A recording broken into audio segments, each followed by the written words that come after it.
Kurt Bardella, NBC News Think and USA Today contributor and former spokesperson for the House Oversight Committee, who has a piece out today entitled, "What Would Republicans Do with a Mueller Report?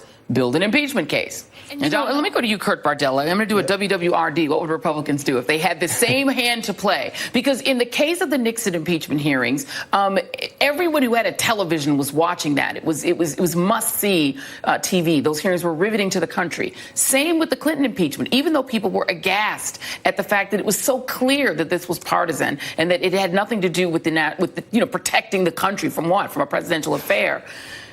But the Democrats are convinced somehow that if they were to impeach this president, who is the most unpopular president, I believe, in modern American history, that somehow they are the ones who would be punished. If Republicans had this hand to play, what would they be doing?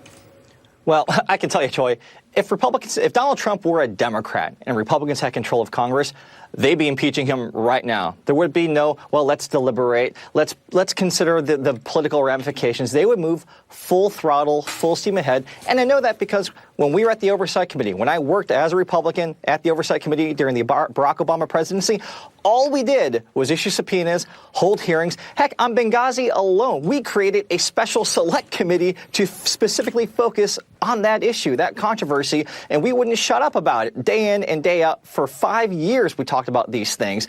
And so I think what I always observed about how Republicans viewed Democrats during those times was that we thought Democrats are big wimps. They're afraid of their own shadow. They're afraid to take action. They're afraid to stand up. They don't have the backbone to do anything to stop us. And we would just think that we could run roughshod over them. And what I see happening right now, Joy, is that once again, there's a moment that's come. The voters have given Democrats a clear mandate for oversight. Republicans have set the precedent for aggressive oversight. Jim Jordan, the ranking Republican on the Oversight Committee, he said when he was voting to hold various Obama officials in contempt of Congress, the only route to the truth is through the House of Representatives. The table is set, Joy, for Democrats to use all of those things that Republicans did against them, and yet it seems like they're too afraid of their own shadow to do what they should.